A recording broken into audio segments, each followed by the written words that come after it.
Hello, I'm Chris Barrow with the BBC News. The governor of Florida, Ron DeSantis, has dropped out from the Republican presidential race, saying he'll now endorse the frontrunner, the former US President Donald Trump. Mr. DeSantis said he could not ask supporters to back him when he didn't have a clear path to victory. Will Vernon reports from Washington. For much of last year, Ron DeSantis was a popular figure who performed well in opinion polls, and many Republicans saw him as their best chance of moving on from Donald Trump.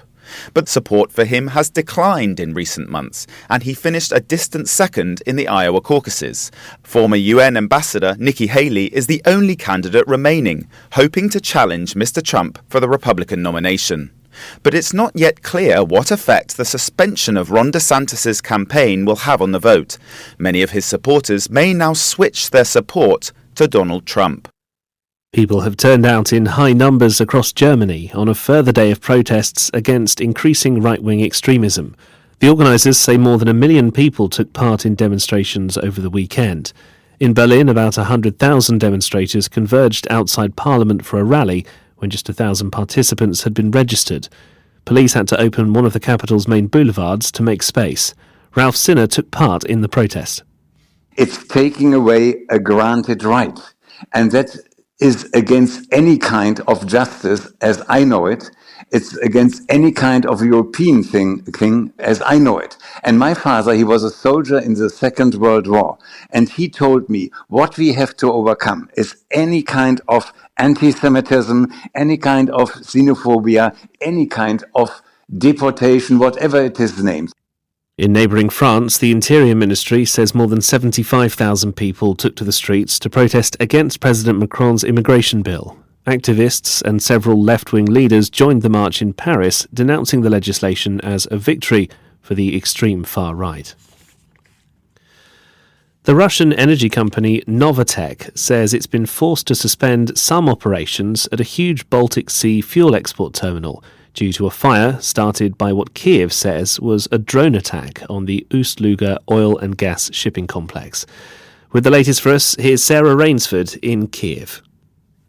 There are now multiple videos on social media showing orange balls of fire over the gas terminal. In some, Russians talk about seeing a drone or hearing the distinctive buzz of one and then explosions. Here in Kiev, officials have told the BBC this was a drone strike targeting a gas processing plant owned by Novatek. They claim the fuel from there was used for Russian troops invading Ukraine, and they call the strike a blow against Russia's economy too. That was Sarah Rainsford. This is the latest world news from the BBC. Officials in Ecuador and Colombia say their armies have intercepted 2 drug smuggling vessels in Pacific waters.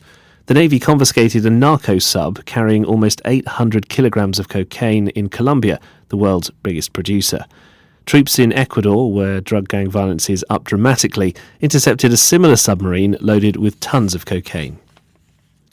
Nigeria's Lagos state says it will immediately start implementing a ban on styrofoam and other single-use plastics. Lagos's Environment Minister said non-biodegradable plastics were a major pollution problem and were clogging drains. State officials say they'll use a dormant 2009 law to fine or jail culprits. Lagos is one of Africa's most populous cities. South Korea's Agriculture Ministry says exports of kimchi, a staple Korean food, have recorded an all-time high last year. Official data show its shipments exceeded 44,000 tonnes in 2023. Jason Lee reports. Kimchi is made from fermented cabbage mixed with red pepper powder. Koreans eat it practically every day, so it's no surprise that the food features prominently in South Korean cultural exports such as K-dramas and films, which have become hugely popular on streaming services like Netflix, promoting kimchi to customers and food enthusiasts around the world. That's why a South Korean official cited the growing global popularity of South Korean culture, known as Hallyu or the Korean Wave, as the main reason behind the surge in kimchi's demand worldwide. Small crowds gathered in Moscow's Red Square on Sunday to mark the centenary of the death of Vladimir Lenin, the founder of Communist Russia. Communists paid their respects outside his mausoleum, carrying portraits and waving party flags. President Putin, who's publicly blamed Lenin for breaking up the Russian Empire into republics like Ukraine, did not comment on the centenary. BBC News.